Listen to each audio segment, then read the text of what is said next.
So yan mga kaibigan, yung kanal na ginawa ng ating mga bodyguards dito sa ating papaya. So palalimin pa po natin ito. Yan yung mga papaya natin, namumulaklak na po. So kailangan natin ng malalim na kanal para hindi mabaha yung ating papayang namumulaklak. So yun na yung ating mga papaya, more than 500. So getting close yan sa 1,000 papaya plants.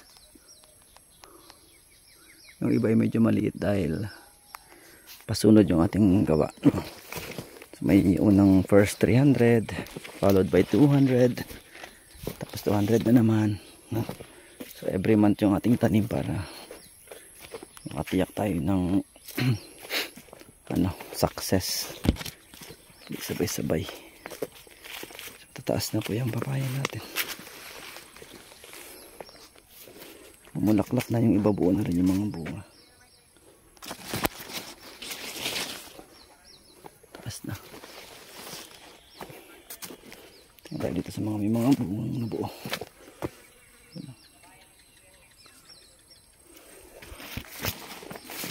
Ngayon naman nagpadamo tayo ng papaya. Grabe.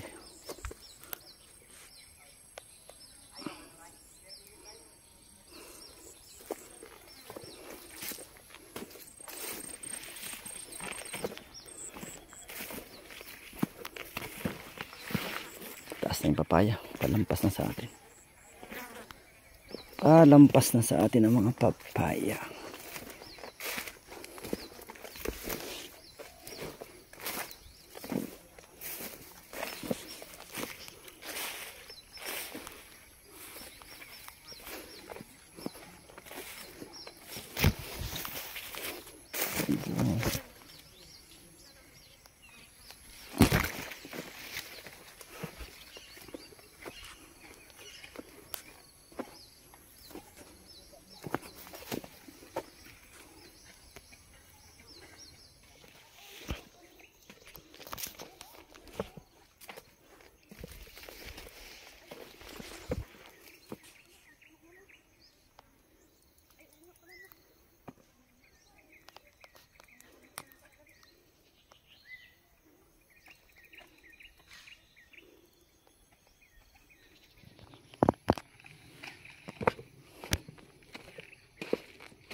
Tinapos ko.